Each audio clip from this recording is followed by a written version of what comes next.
esteemed members of the press, ladies and gentlemen, thank you for joining us. I'm Ryan Ponce Pacpaco, your moderator. I warmly welcome everyone to this press conference as we officially usher the beginning of the 20th Congress and to deliver her opening statement. I am honored to introduce Attorney Princess Abante, the House of Representatives spokesperson. Ma'am, you have the floor. Good afternoon, everyone, to our friends from the media and to the public who's watching us on live today. Today is June 30, day 1 of our new set of government officials that will be starting their term today. While so many things are happening around the country today, today is also the start for our members of the House of Representatives to file their proposed bill para sa mga kailangang saguting problema ng lipunan. So, today, our House Bill number 1 was filed by our Representative Speaker Ferdinand Martin Romualdez, Andrew Julian Romualdez, and Jude Asidre for the RICE Act, Rice Industry and Consumer Empowerment Act. Alam naman natin, rice is life. Hindi kumpleto ang hapagkainan ng bawat pamilyang Pilipino kung walang kanin. At itong bill na ito ay naglalayon na masiguro na merong kanin sa bawat hapagkainan ng bawat mamamayang Pilipino. Kasabay din dito yung pagpoprotekta sa ating mga magsasaka to ensure na merong enough at papalakasin ang NFA para magkaroon ng proteksyon ang ating mga magsasaka at magkaroon din ng proteksyon ang presyo ng bigas sa ating market. At siguraduhin na may kakampi ang mga magsasaka at kakampi din ang bawat Pilipino. For the rest of our bills, I think mamaya makikita natin yung iba pang mga una nang nakapag-file. But for now, I will entertain your questions. Thank you, ma'am. For today's first question, we will now acknowledge Melalis Moras from PTV4. Ma'am, follow-up lang po dun sa bill sa House Bill number 1. Sa tingin niyo po, dahil ito nga ay tututukan mismo ni Speaker Romualdez, gaano kabilis kaya ito maaaprubahan at kailan kaya ito para maramdaman agad ng ating mga kababayan? Well, we are looking forward na katulad nung 19th Congress kung saan nakita natin kung gaano naging productive ang 19th Congress sa paglalabas at pagpapasa ng mga batas, siguro ngayong 20th Congress sa patuloy na pagkakaisa ng mga miyembro nito ay makakita natin yung mas mabilis na pag-usad ng galaw ng mga bills, lalong-lalo na para sa mga ganitong klaseng legislations na sumasagot sa mga basic needs ng mga Pilipino. Hindi ko masasabi ang timetable. Of course, magkakaroon pa lang ng organization ngayong July, no?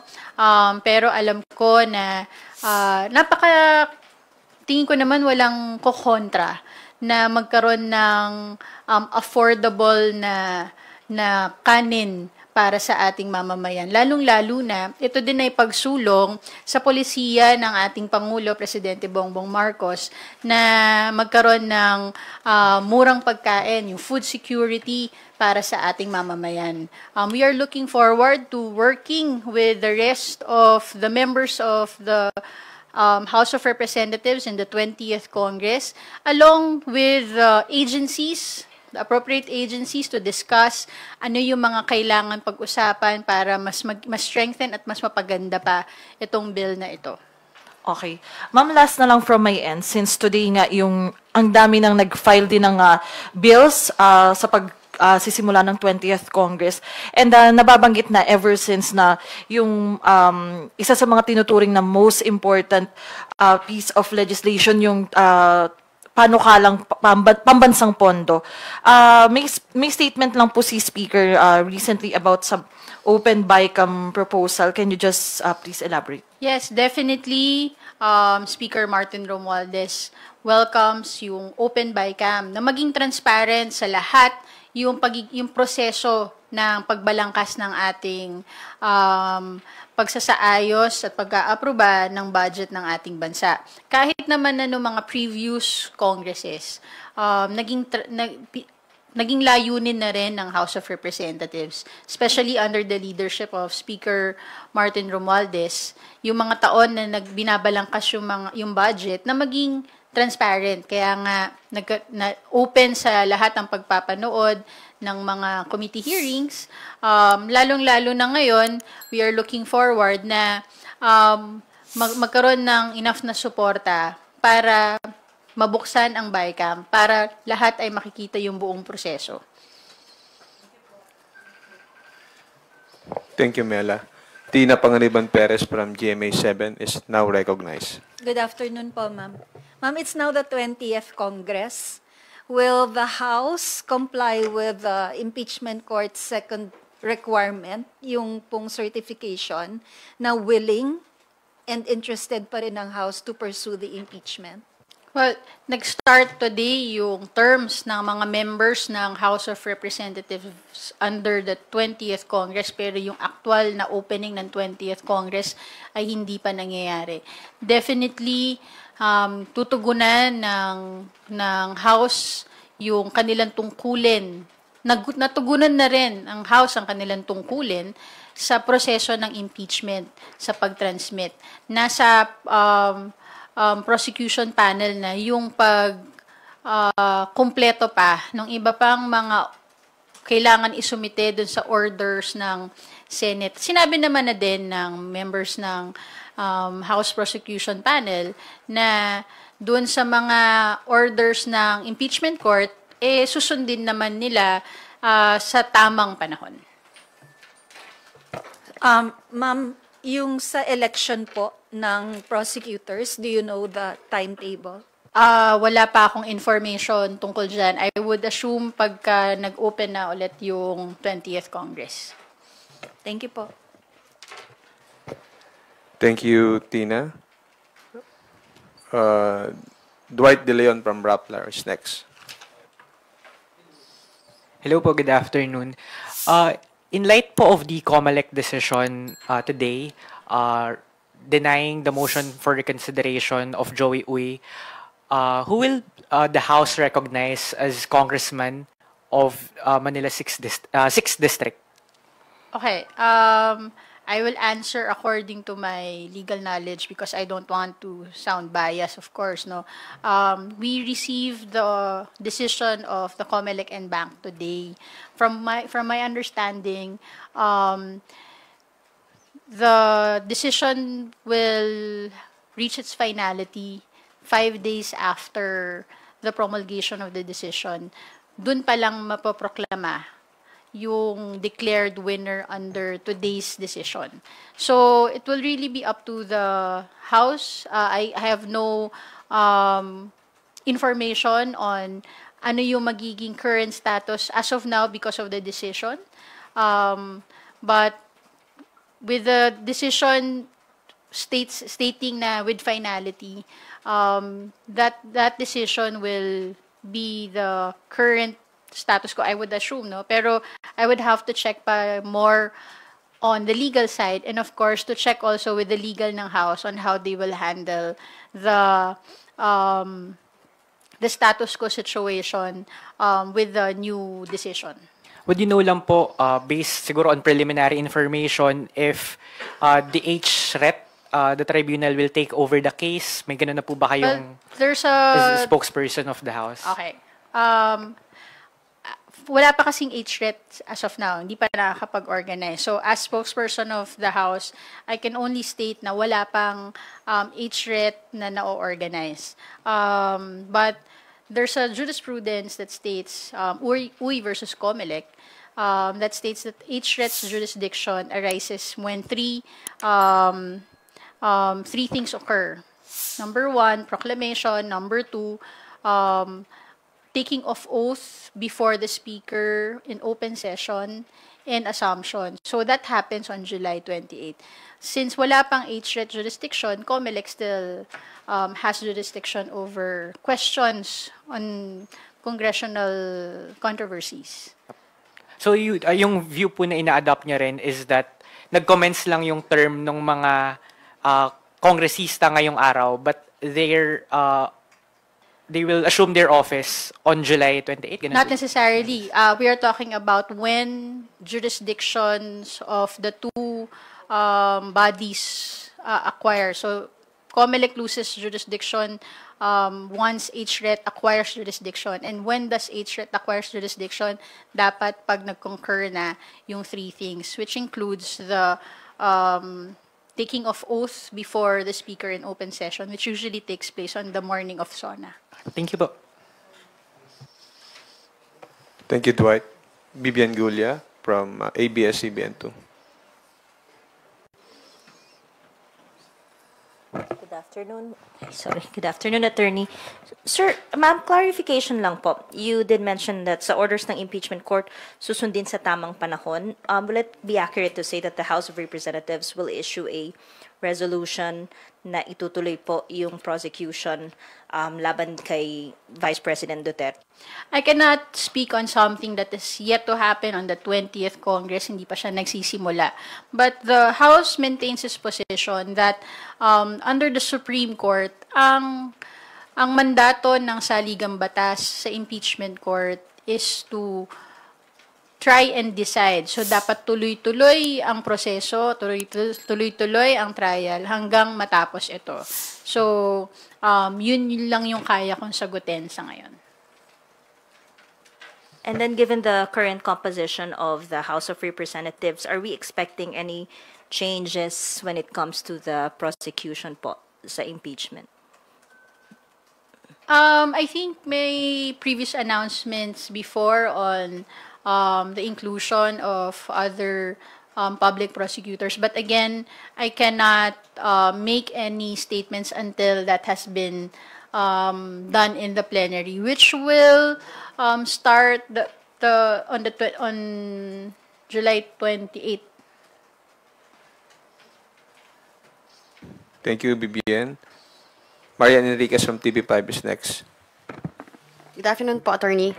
Ma'am, karamihan po dun sa mga nakausap naming Kongs, nag-file kanina ng panukalang batas. May kinalaman po sa wage hike, no? Aumento sa sahod. Since we understand, hindi nga po pumasa, hindi nagkasundo yung Senado at Kamara kung 100 or 200 pesos po yung aumento sa sahod. Meron po bang kasama sa priority bills ni Speaker itong wage hike sa mga una niyang inihain? Sa mga unang ihain on ni Speaker Romualdez, hindi pa kasama yung sa wage hike mismo.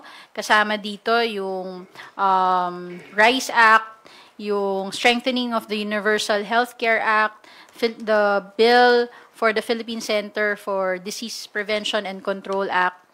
We also have the bill for the Private Basic Education Voucher Assistance Act and the Eastern Visayas Development Act bill, among others. But nakita naman natin yung suporta din ni Speaker Romualdez during the 19th Congress sa usaping pagtaas ng sahod ng ating mga manggagawa at hindi naman yan nagbabago. Pero ma'am, kasi marami rin po kaninang mga certain groups like yung Kamanggagawa Party List, meron din silang sinusulong na sana pantay-pantay na Luzon, Visayas, Mindanao, yung sahod. Tapos yung TUCP Party List, sinabi po nila na inihain po ulit nila yung 200 pesos yung pumasa po sa third reading ng 19th Congress. And even itong Makabayan Block, may 1,200, nirefile po nila. Ano po ba yung chance na magkaroon na po tayo? Kasi marami pong umasang mga manggagawa, no, na magkaroon na po ng aumento sana sa sahod. Kung naalala nyo, kahit naman noong 19th Congress, hindi naman iisang version lang yung bill na i-file sa Kamara.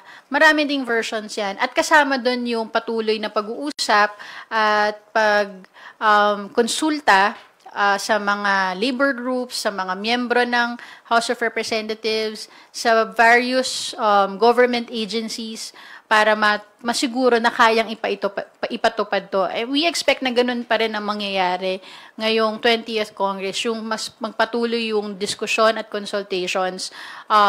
We have a strong starting point dun sa nangyari sa 19th Congress kung saan pumasa siya on third reading. So, mas nakita natin na malaki din ang suporta na nakuha ng mga manggagawa sa Kamara, and we are looking forward to see that same support for the legislations proposed on the wage hike bill. Ma'am, maybe what lessons have we learned po doon sa 19th Congress na dapat natin ang gawin ngayon, 20th Congress, para masiguro po na magkakaroon po tayo ng legislated wage hike? I think kasama dito yung ensuring na yung maipapasang batas ay kaya din ipatupad. Hindi pwedeng may mapasa lang na para lang masabi na may napasa tayo. Kailangan din masiguro na yung mga measures na ating inihahain, pag naipasa ito, ay kaya din ipatupad. Lagi naman tuloy-tuloy ang pagbabago ng sitwasyon ng ating bansa economically, kaya habang patuloy po tayong ina-advocate yung mga pangangailangan ng manggagawa, patuloy din tayo makikipag-usap. But with our yung counterpart po sa Senate, paano rin yung gagawin natin maybe to ensure na magkakaroon na ng, magmi-meet na po tayo? Well, we mentioned naman before na kung naging bukas tayo sa pakikipag-usap sa kanila before, mas magiging bukas tayo sa pakikipag-usap ngayon, lalong-lalo na nakita natin from both houses na nung 19th Congress, may naipasa na na mga versions for the wage hike bill. Mas palalakasin natin ang relasyon ng both houses para masiguro yung mga ganitong klaseng mga measures ay mas mataas ang tsansa na mapasa ng both houses para maging batas at maimplementa. Thank you po, Attorney. Thank you, Marian. Janesca Panti from GMA Online is now acknowledged. Good afternoon po. Attorney, may update lang po ba sa composition ng 20th Congress in terms of political parties? And I understand Lakas CMD is the largest political party, at least 80 ba? So, baka may updated lang kayong record I think of wala. lawmakers I will have to per political party. I will have to check, parang wala pa ako nung updated sa ngayon. I'll get back to you on that. Wala pa ako. Pero alam ko sa Lakas, I think na more than 100 na, 110 na ang Lakas Pero hindi ko pa alam yung composition of the other parties. Follow-up lang po. Given that the Senate Impeachment Court required the certification of willingness, do you expect opposition dun sa pag-adapt ng resolution or any document certifying the willingness of the House? Well, I cannot speak yet on that. Makikita natin to pag nagsimula na ang 20th Congress. But given po na maraming, yung manifesto po kay Speaker Romualdez, who clearly stands for pursuing the impeachment complaint, ay over 283 na, as Congressman Janicio previously mentioned. Hindi ba yun guarantee na wala ng opposition We are at this looking point? forward na patuloy pa rin ang posisyon ng Kamara. Dahil hindi naman nagbabago ang paninindigan ng Kamara pagdating sa proseso, yung naging role nito sa proseso ng impeachment. At itutuloy-tuloy ito hanggang 20th Congress. Hindi lang ako makakapagsalita dahil unang-una, hindi pa naman nagsimula ang 20th Congress, at I'm not a member of the House to speak for the individual members, but on the position of the House as it stands, we maintain that we have done our part for the impeachment process and will continue to do our part. Thank you po. Thank you, Linesca. Before we wrap up, are there any further... Okay, Rosalie Cas from UNTV. Pero given po na na-comply po ng House of Representatives yung first impeachment order na maglabas ng certification na constitutional, yun pong impeachment proceeding dito sa Kamara, magiging mahirap ba sa 20th Congress na mag-issue ng certification na itutuloy ng 20th Congress yun pong impeachment against the Vice President? Para tingin ko, wala pa naman ako nakikitang magiging hadlang sa ngayon. Pero again, para magkaroon ng konklusibong sagot, aantayin natin ang pagsimula ng 20th Congress.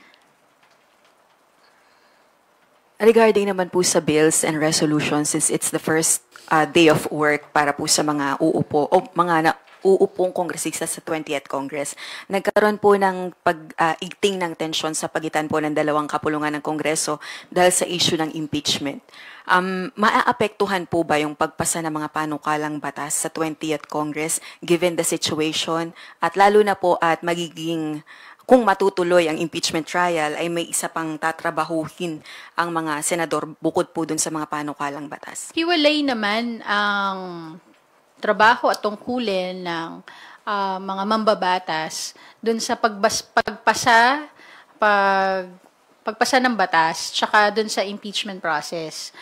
Para sa Kamara, dun sa impeachment proceedings, nandiyan ang mga authorized na mga panel of public prosecutors, pero tuloy-tuloy naman ang trabaho dito sa Kamara para dun sa mga legislative measures na na-file na. Tingin ko, madaming minsang mga conflicting positions ang Senate at House sa ibang bagay, pero para sa mikabubuti ng buhay at ng ating mamamayan, lagit-laging may puwang para magkasundo at mag-usap. At yun naman din ang ating gustong makita sa 20th Congress. Pero noong 19th Congress po wala pang impeachment trial or proceedings, pero 1,400 legislative measures na naipasa ng Kamara, 700 doon hindi lumusot sa Senado. So ano pong expectations nyo sa 20th Congress? The House of Representatives will continue to do its part in the legislative process. We will continue to work with the Senate para masiguro na tong mga legislative measures na ito, lalong-lalo na yung mga priority measures ng ating administration ay matugunan ng tamang pansin para maging parte na din ng solusyon ng mga problema ng mga Pilipino. Thank you po. Thank you, Rosalie. Keret Basilio from Business World, please proceed with your questions.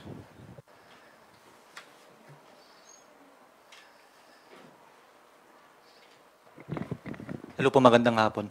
So most of the bills na filed kanina, parang mostly tackles key socio-economic issues such as rising prices of basic goods and yung persistently low wages.